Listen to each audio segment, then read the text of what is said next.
What's going on, everybody, and welcome to another Angle of Pursuit podcast, your fantasy football, sports betting, and NASCAR home here at FakePigskin.com. I am your host, Kyle Robert. You follow me on Twitter at NotoriousKRO. With me to break down the Week 11 betting preview. We to talk our best bets, to talk games that have a lot of interesting line movement or whatever, a lot of action. It's Brian Twining. What's up, Brian? What's up, Kyle? I'm just going to pretend like the last 2 weeks didn't happen in my betting world, as I've taken kind of a steep dive off the cliff after starting the season so hot. So I'm ready to get into this Week 11 slate here. Yeah, we got to recap Week 10 just real quick. It has not been pretty the last 2 weeks, but it sounds like a lot of people are experiencing similar struggles. It's been a weird peak of the season. I think as we've talked about before, the early part and the late part are kind of our bread and butter, and that middle section always seems to get flunky. Just a little programming note before we do our Week 10 recap. Our plan for next week is to break down the 3 Thursday night games. That should come out Monday, and then we'll break down the rest of the games for Sunday slate probably Friday morning. Get that out to you as soon as possible, just so you guys are aware of kind of our recording schedule. As always, if you mash that thumbs up, if you hit subscribe, if you turn on the bell notifications, as soon as we post content, you'll get a notification saying, hey, there's a new episode, come check it out.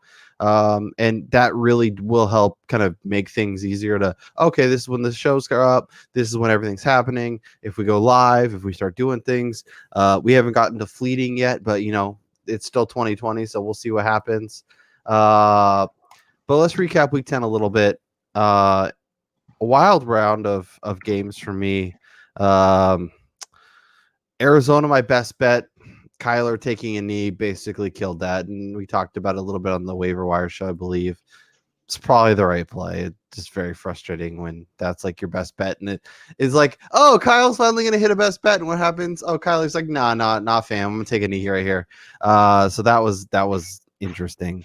Well, that play also killed me as taking the Bills money line instead of being the smart person and taking them with the points. Yep.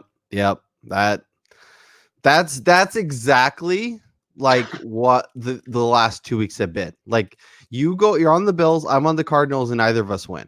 Like that tells you everything you need to know. The Panthers covered. That was nice.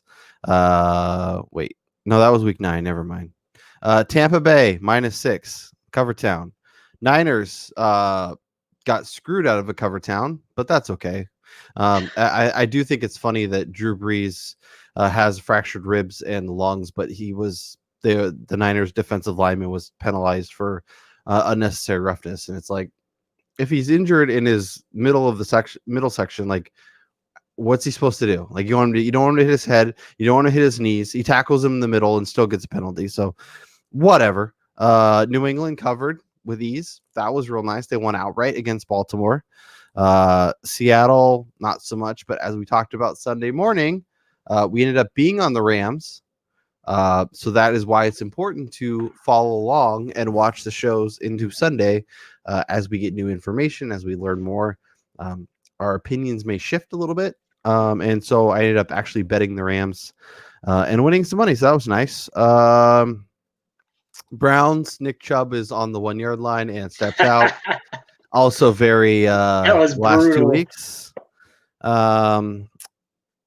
Not great in the college football. West Virginia covered with ease. The Vautech over, I was kind of on the fence about. I was like, oh, this will be easy, right? No, it's never easy, especially in the morning. Like, nah. Arkansas couldn't cover. BC had 13 points and lost by 14. So, very, very much a Week 10.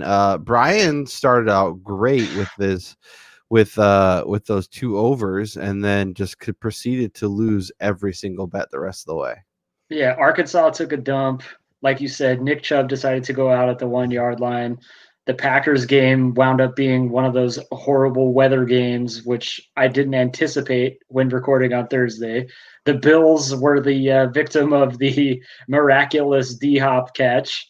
Seattle, like you said, we were both on Seattle earlier in the week, and then on Sunday morning we came to the conclusion that we actually liked the Rams that day, and then the Chargers laid an absolute egg down there in South Beach. So yeah, I hit the skids. Yeah, I'm trying to figure out mentally like what happened. Maybe it was just the time zone difference. I guess, but like the Houston Browns game was so windy and nasty and terrible that they couldn't do anything. But Pittsburgh, which is in that Pennsylvania, Ohio area, Pittsburgh was able to score 36 points.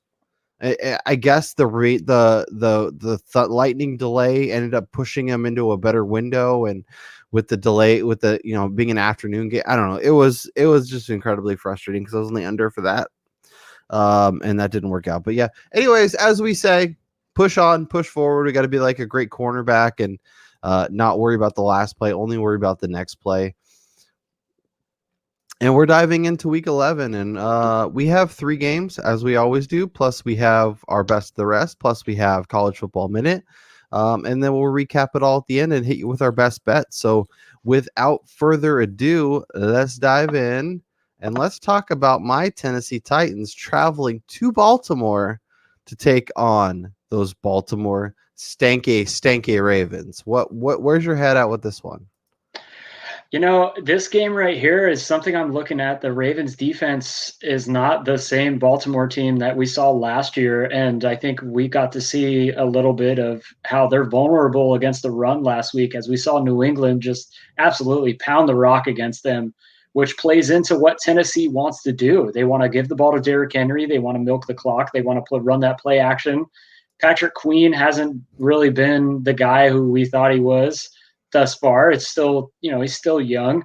Their defenders are hurt again, with a few of them going on the COVID list again, as Calais Campbell was removed from practice today and put on the list. So if Baltimore is going to play like they did last week, I think Tennessee has a good shot of upsetting the Ravens down there in Maryland and, getting back on track. But that's really gonna be predicated on if they can get Henry rolling and if AJ Brown is able to go, as he missed practice today, but that seems to be the norm. Yeah. I think he's elevated into a class where he gets that kind of rest day as the games approach, especially because he has been banged up a little bit. This is already a bet I have placed. I got the Titans at the 6. I was really hoping to get that 6.5. Yeah, it's already creeping. Yep, and it's already at 5 in a lot of spots. We'll probably have to pick this game at 5. I will still take Tennessee. I'm not really sure. Maybe I'm being a sucker. Maybe I'm getting trapped. But they beat the Colts, the Titans lost to the Colts, but the Ravens also got a phantom interception. The Titans had a punt blocked and that for a touchdown, and punted one about 7 yards to the 23-yard line, putting Rivers and company in the goal line when they were dominating that first half. So I don't really want to go there. The team that, in terms of against the spread, has lost 3 of their last 4. They beat Philly, but lost against the spread. They lost to Pittsburgh. They lost to New England. They did cover against the Colts. They're 1-3 in their last 4 against the spread. I'm not really sure why you'd want to line up to back the Ravens at close to a touchdown, but maybe that's the reason we should be backing them. But I'm not. I'm over Tennessee. I think they're a better team. I think the Ravens have taken a noticeable step back, and between injuries and just Lamar Jackson's performance definitely declining. I just don't think they're that team that we saw, run through the AFC last year. Yeah, I think it's totally noticeable. They have almost zero downfield passing game right now, with Jackson's inability to throw accurate deep passes this year to Hollywood Brown, and we've already seen Brown come out and voice his frustration with that. So I mean, they're going to still try that, as he's like leading the team in air yards by like tenfold over the next guy, but their just inability to get the ball down the field through the passing game is really hurting them, and opposing teams know that. Yeah, yeah, and like J.K. Dobbins, their best running back, just doesn't get the ball. It makes no sense. Like, there's a lot. I have some. We were talking a little bit before the show about Jim Harbaugh. Like the Harbaugh brothers in general, they do some things that make you want to scratch your head. They're also, they have a track record of doing some amazing things and winning some big games and doing some stuff, but there's definitely I don't know, just they make interesting decisions. Anything else here before we head to New Orleans and talk about that game against the Falcons? I really think that this is a game, although the matchup isn't great on paper, I think this is a game where Tannehill can get back to what they like to do there in Tennessee because of how susceptible the Ravens have been to against the run the last couple of weeks. I do think we see Tennessee get back to what they're trying to do off the play action and see them, push the ball down the field and get those big chunk plays through the air too. 100%. And that's definitely something that they want to do. They want to run the ball. They want to run play action off that. Tannehill's much better off of that. Opens up stuff for Derrick Henry. Yeah, I think like a play on the Titans money line. I haven't gotten there yet, but I think that's very much in play for me this week. I think it makes a lot of sense. If I wasn't a Titans fan, I probably would have bet it already. Let's go to the Big Easy. Let's go talk about New Orleans Saints versus the Atlanta Falcons. It's the Jameis Winston showcase. My question to you, Brian, the Falcons are getting pounded right now. The public loves Atlanta. I don't know what it is about Atlanta and Philly, especially that they just line up to bet them constantly. But like, first question, if this was Drew Brees instead of Jameis Winston, what would the line be? And if that's okay, so let's start there. What do you think the line would be if Drew Brees was healthy and playing this game and they just come off a drubbing of the 49ers? Looking at where it stands right now, it's currently 4 at most books. I think this line would probably be anywhere from 6.5 to around 7, just because of the familiarity with the system and all that. With Drew Brees back there. So And are we overrating the decline, the step down from Drew Brees to Jameis Winston? I feel like the public is. Nothing against Drew Brees. I do think that the offense runs a lot more efficiently when he's back there. He doesn't like to take risks. He doesn't, he's not going to throw into tight coverage anymore because he doesn't have the great arm. But with Jameis Winston back there, this could open up a part of the offense that we haven't seen the last couple of years, with them taking deep shots, with them opening up the field, with them creating more space for Michael Thomas to run that slant route that he loves, and then for Latavius Murray on the ground, for Alvin Kamara, who hopefully he plays. Yeah, there To is see some more room questions there. there for sure. And the Falcons are coming off the bye. They always play better off the bye. They hopefully got healthy off the bye. Calvin Ridley's supposed to be good for this one. Julio should be okay. But I feel like it's a massive overreaction. I know Jameis isn't great, and may make some dumb plays, but he also makes some incredible plays down the field. Could open up a lot. Now Sean Payton could throw this all in our face and run a lot of Taysom Hill, Oh, and that would be then we're gonna want disgusting. to puke in a bag. But nothing that Sean Payton has done to this point says that he won't go there. So Yeah, be I guess. prepared.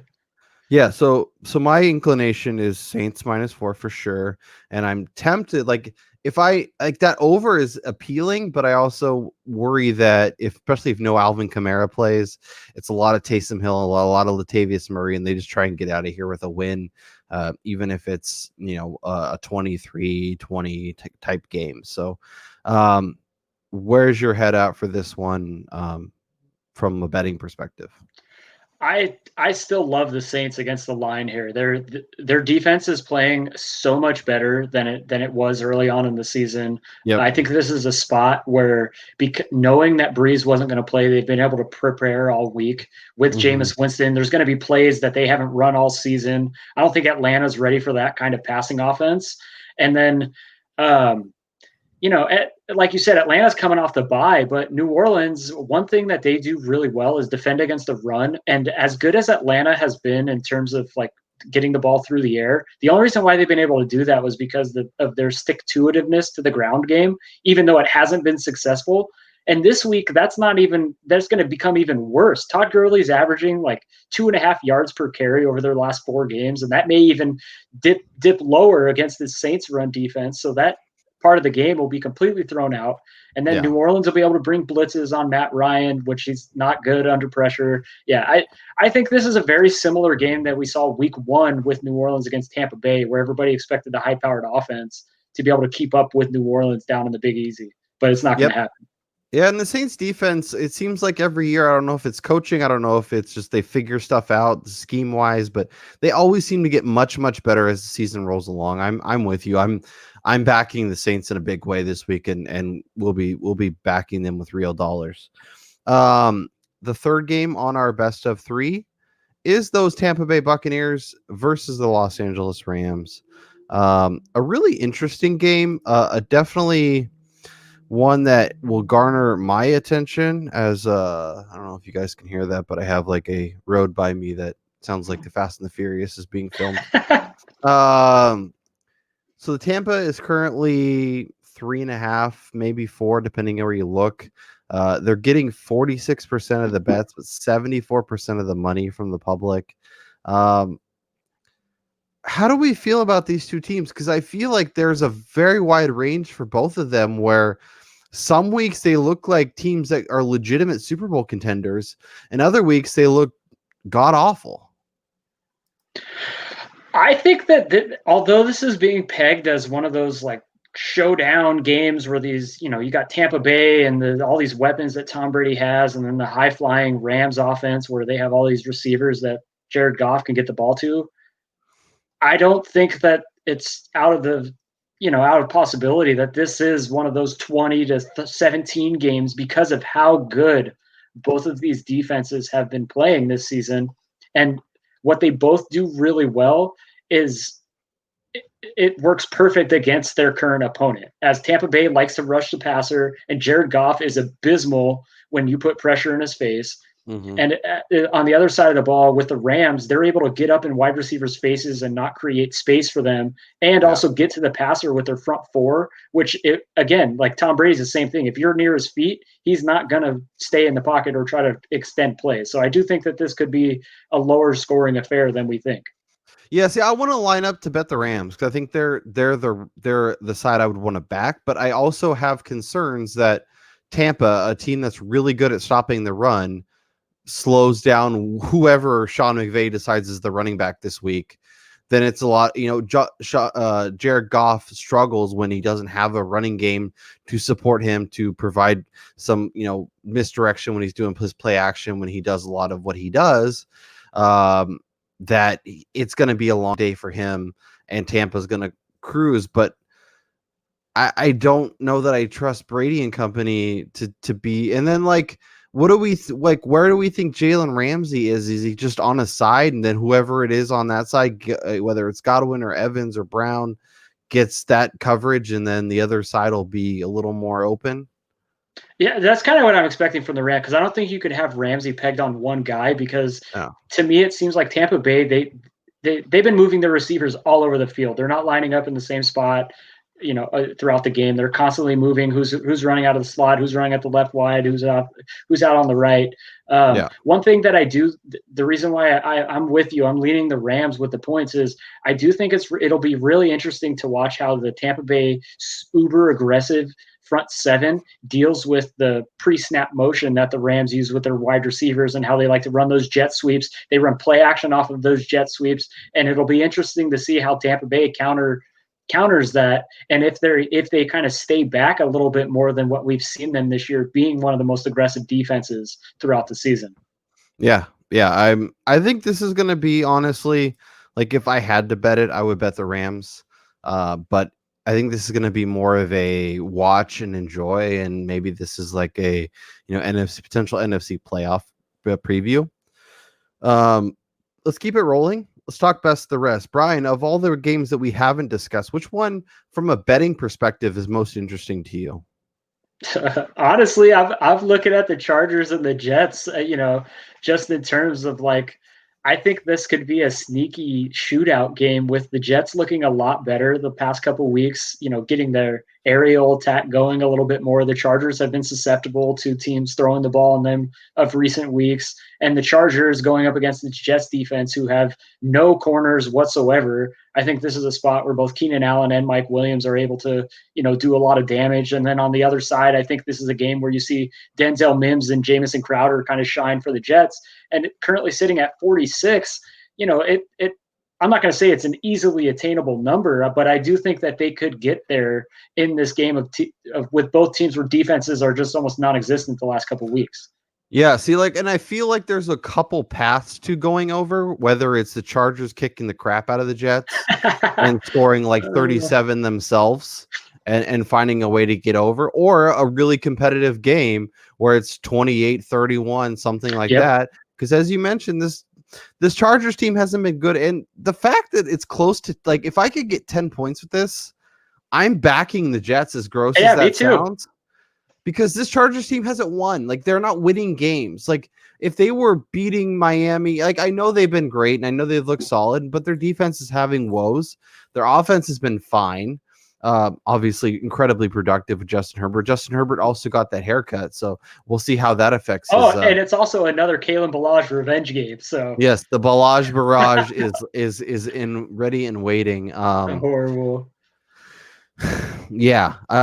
From a betting perspective, I'm Jets plus 10 or nothing in this game, but I do like your call of the over. I think that could be I like having multiple ways to get to something where I don't have to rely on a very specific way of the game going in order to hit a winner. So yeah, and it'll also be an extremely underbet matchup just because you have two teams that have become very regionalized fan bases because they've both been non-existent in terms of the national exposure. So from a betting perspective, my favorite game of the week might be Jacksonville and Green Bay. I am all over the Jaguars in this spot. Jacksonville and Pittsburgh. I know Jacksonville just went to Green Bay and covered. Now they come home. Now they welcome Pittsburgh, who just dismantled their friendly whatchamacallit, the Kitty Cats. Yeah, the Cincinnati Bengals. Pulling up their schedule just to confirm that my head is in the right spot. Okay, so no, but I just feel like it's a great spot. I know the Jags aren't good. My biggest concern is that the Jags have issues moving the ball because of what James Robinson has done, but the Steelers defense, as great as it's been, is susceptible to the run. Teams have been able to produce yards on them. And I feel much like the game against the Cowboys a couple weeks ago, this game's just kind of gross and grinded out, and the Steelers end up winning. And maybe it's something where you look at live betting the Steelers at -2.5, -3, and trying to cash both sides. But I've made two real bets this week. It's the Titans +6 and then the Jaguars +10. You can actually get 10.5 some spots, which I love even more. Yeah, so I was looking at this game, and one of my favorite lines on this game that I really like is this Steelers team total in the first half of 13.5, and I'll be hammering the over on that number. I'm going to be hammering the over on that number. What I was looking at the schedule for is the Steelers play Baltimore next week. So this is their fluff game. Okay, let's just get out of here. Let's not put too much on tape. Let's not have any injuries. Let's get out of here with a win. 17-7. No, it's probably not. Maybe 21-13, something like that. That's what I'm thinking. A low scoring, grind it out, maybe 24-17. I don't know. But I think Jacksonville gets the 10.5, whatever it happens to be, and covers this game. What's of the other games that we have yet to dive into? Anything catching your eye? It's kind of sad to say for me, but I'm with the public on this as I made an early week wager on the Patriots -1 at Houston. I just think that with how bad the Texans' run defense has been this season, I think that the Patriots come out in this game you see Cam Newton, Damian Harris, Rex Burkhead, them just absolutely bulldoze their way to a victory down there in Texas. And I think the Patriots just dominate the time of possession in this game. They do enough on defense to prevent the Texans wide receivers from making really big plays and letting Deshaun Watson keep them in the game. And I think the Patriots come out victorious and, get back into the playoff picture. Yeah, this is an interesting game because obviously the Patriots are coming off their big win against Baltimore. Houston has been kind of a dumpster fire most of the season. Bill O'Brien has gone, and they've actually looked better since then. This game opened with the Texans as a 3-point favorite. It's gone almost all the way to the other side now, where they're between 1.5 and 2.5 point underdog. I like the idea of a physical between the tackles, kind of grindy team like the Patriots going to Houston and going up against that team. But I also am a little concerned because we've seen New England in spots similar to this kind of struggle and just not get there, or like against teams like the Jets have issues. But that's a big rivalry, the Jets. Is does anybody consider the Jets a rival? Because because they've covered 1, 2, 3, 4 games all year long. They obviously covered 2 of their last 3 against Buffalo and against Baltimore. But didn't cover against the Jets, didn't cover against the Niners, didn't cover against the Broncos. Obviously, Kansas City, no one covers against them. Seattle. I worry if this game keeps moving and I can get 3 with the Texans at home. I think I'll back it. Otherwise, I think I'm going to avoid this game. Ooh, man. I just think that the fact that this is another Belichick disciple going up against Bill Belichick and Romeo Crennel is down there. How does that work for? No, because like historically, Belichick disciples going up against Belichick never ends well for the disciple. So, I think the Patriots defense is able to do enough against Deshaun Watson, limiting his ability to use his legs, that they're able to get out to a lead and just grind it out for the rest of the day. That's kind of where I'm leaning with this game. Since I'm unable to bet for or against Philly, like I can't do it. The Browns I like Philly in that game. Let me just say this. Why? I like Philly with the points because Baker Mayfield is absolutely terrible when you put the game on his shoulders, and I can see this game being one of those times where Philadelphia just does everything in their power, and instead of rushing the passer, they commit full-heartedly to stopping the run and forcing Baker Mayfield to use his one NFL receiver and then 2 guys who are, they're good, and Donovan Peoples-Jones and Rashad Higgins, and make Baker Mayfield beat you down the field. And I just don't think he can do it. And I like Philly. They're getting healthy. The Browns are absolutely terrible against wide receivers this year. They're actually just behind the Seahawks in terms of fantasy points per game allowed to them when you remove their last 2 shitty weather games. So, right, but the Eagles also don't really have receivers. Like, as much as I love Jalen Reagor and as good as Travis Fulgham have been, like, you can't go, well, Donovan Peoples-Jones and Rashard Higgins are terrible, but these guys are Hall of Famers. Oh, I'm not saying that, but as bad as Carson Wentz has been, I have more faith in Carson Wentz than I do in Baker Mayfield to win me a game when it's put on their shoulders. Carson Wentz is garbage. I'm doing it, Brian. Browns -3 on the card. There's no way. All right, fine. Eagles +3. That's going on my card. I hate it, even as a Cowboys fan. Are the Vikings good now, or like solid, or just like good? I think they might be the good bad team. Like, when they play bad teams, they're really good, but when they play good teams, they're really bad. Well, they beat the Packers.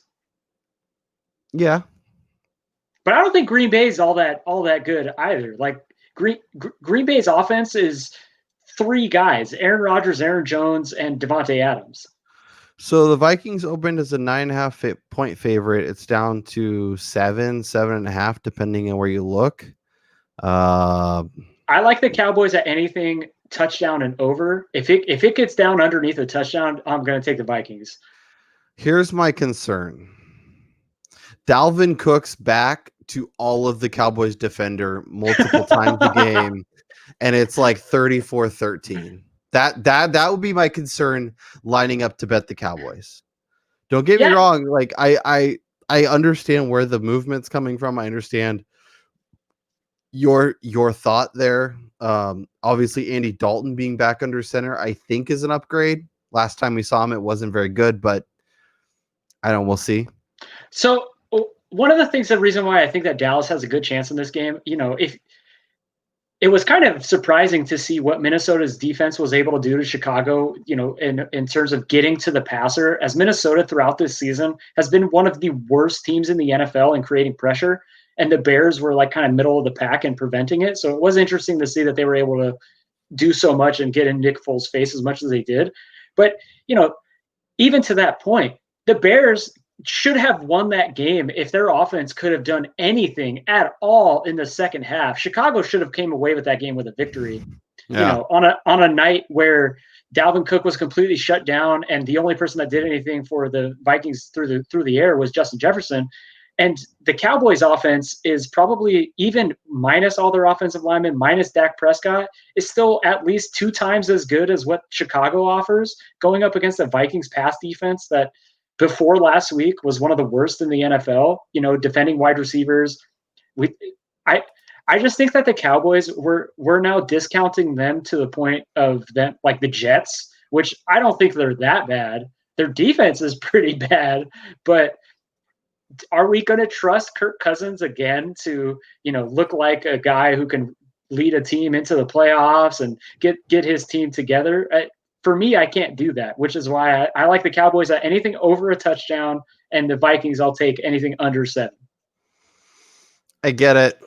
I'm not betting that game personally, but I thought it was interesting and worthy of discussion. So, Don't get me wrong, I'm staying away from it.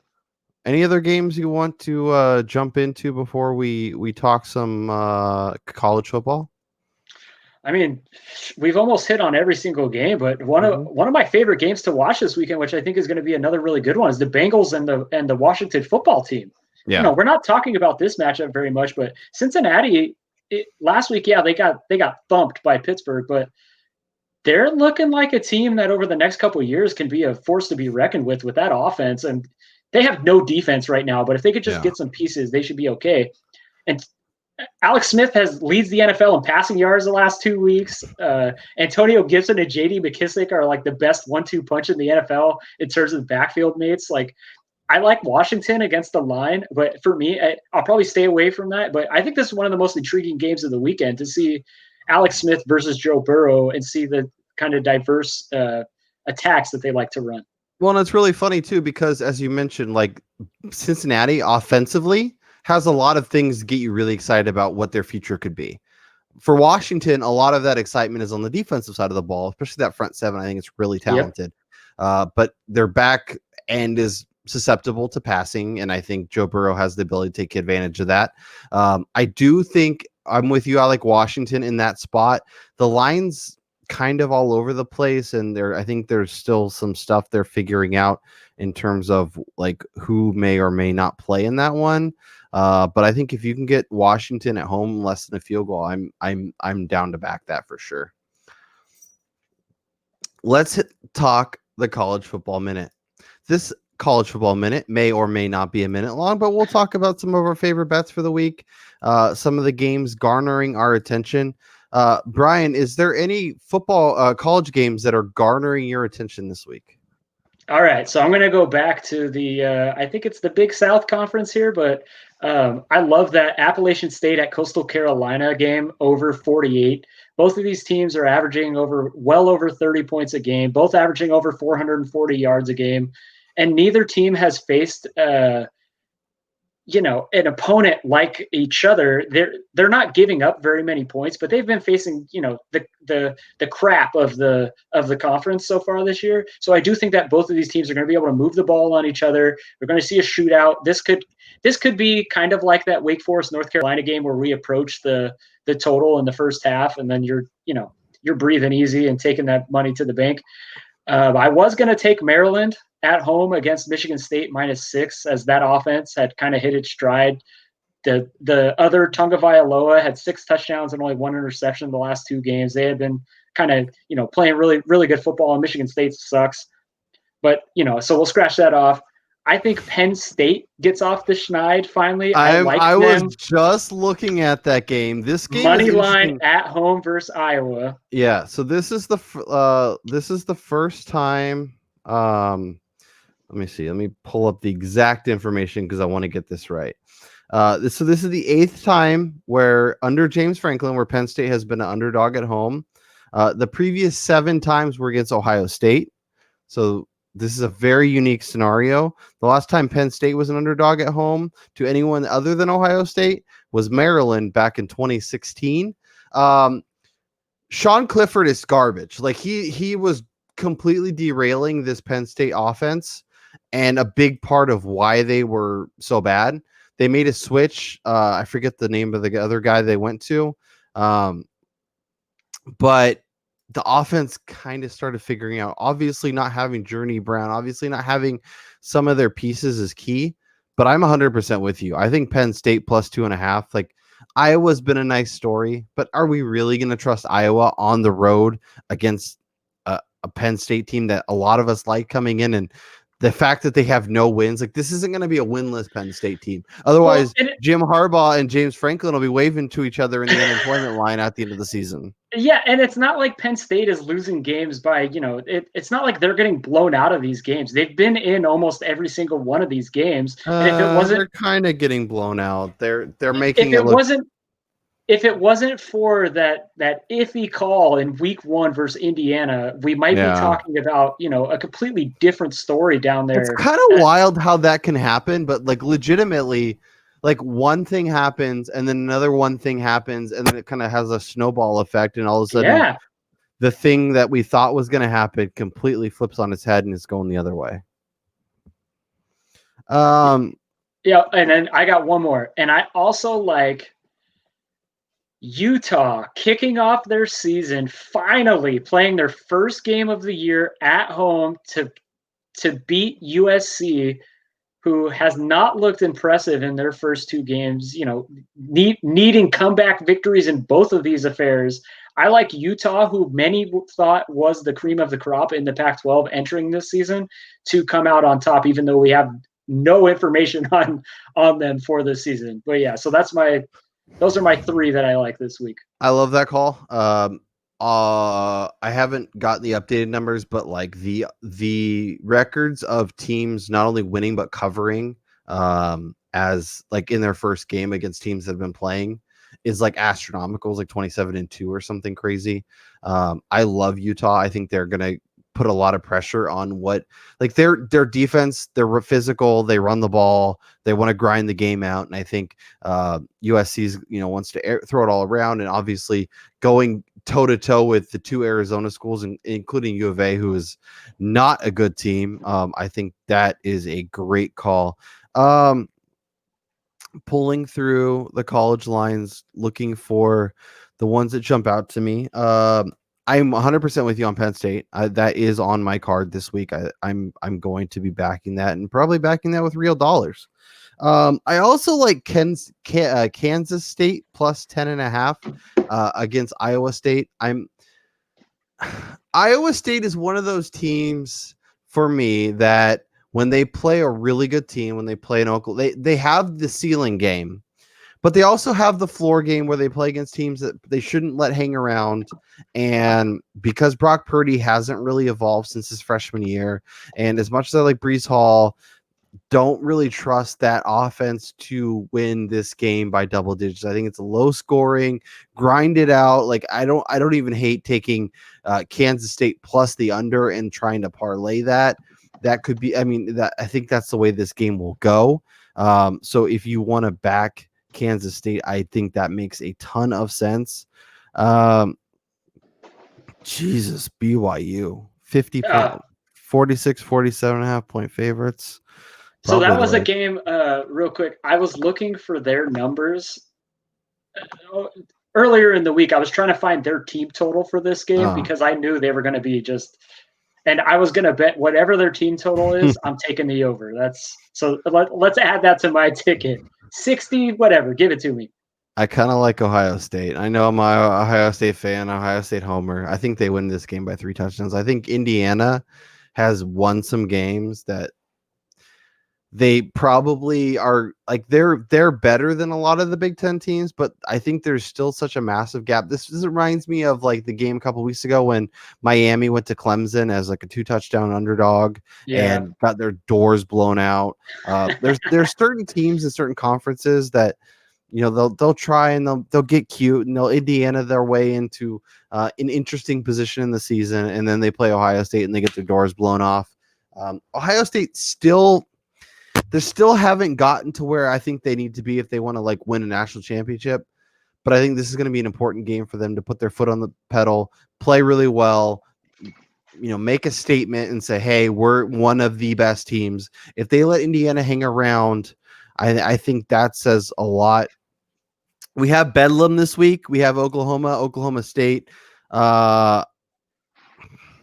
This line opened at 9.5. It's down to a touchdown. I kind of like Oklahoma. I think Oklahoma State is fraudulent. I think their defense is good, but I think their offense is as much as like Chuba Hubbard is just not there. I think I might back Oklahoma, but I don't know if I'm ready to put them on the card yet. Georgia's making a switch at quarterback and is a 24.5-point favorite. I don't know how I feel about that. Mississippi State is just so bad, though. I don't know that I can do it. Jeez. You know what? Let's do it. Let's put them on the card. Mississippi State plus 24.5. Oh, Lordy. Yeah. JT Daniels isn't the answer. They're broken. I think it's an ugly game. I think it's a low-scoring game. I think the under is very much in play, and if I like the under, then I like Mississippi State to keep it close, and even if it's 27-13, they cover with ease. So, I think that's good. I think I'm gonna try and condense the card a little bit. The last couple weeks, we've both gotten a little reckless, and I think our records are indicating that. So, with that being said, Brian, let's have our Week 11 recap before we dive into our best bet. Hit me with your plays. All right, so we're going to start with the college slate here. I like the over 48 points in Appalachian State at Coastal Carolina. I'm going to take Penn State money line plus 115, plus 120, wherever you could get it on whatever book you're using. And then I also really like Utah money line at home against USC, currently sitting at around 125 or 130 in your favor. To the NFL, I like the Patriots currently -2 at Houston. Give me them to just absolutely romp the Texans. I like the Steelers first half team total over 13.5 in Jacksonville. And just for argument's sake, I'm going to take the Eagles +3 in Cleveland in a game where the weather should be much nicer than the last 2 times they've been played there. I like the Jets at Chargers over 46. Give me the Washington football team -1 at home hosting those Joe Burrow-led Bengals. And to cap it off, give me the Saints money line at home against the Falcons. Does you mean the Saints -4? Because they're I'm going to take the money line. I'm going to play it safe here. So it's 1-2. Yikes.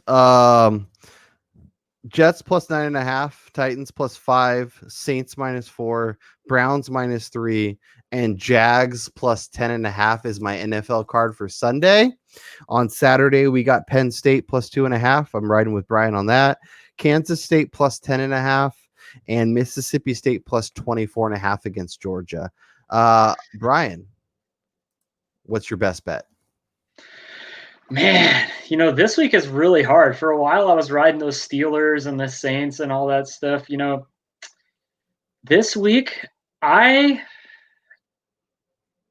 going to go with another NFC East team, and I'm going to take Washington to beat the Bengals -1 at home they've been one of my favorite teams in the NFC to kind of watch and see how they progressed with Ron Rivera there. And like you said, that front seven is so good.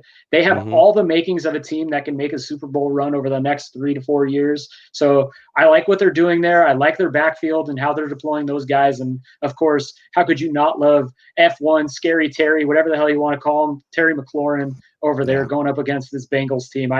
Washington -1 is my best bet this week. Jacksonville plus 10.5. Give it to me. Give it to me all day long. I love it. Love it. Love it. Love it. I think it's an ugly, grinded out game. I think James Robinson, Jake Luton, whatever you want to put in there, does just enough. Seals the victory, keeps it close. I think it might be a gross game, but I don't trust Green Bay to destroy Jacksonville on the road. I might look like an idiot, and the way my best bets have been going, I think I'm 2-7 or 2-8. It's not going well. So like I could probably look like an idiot, but I like Jacksonville, and like I said, Jacksonville and the Titans were early week bets for me with real money. So that tells you where my head was at with those two. As I mentioned, we will be live, or we will be back.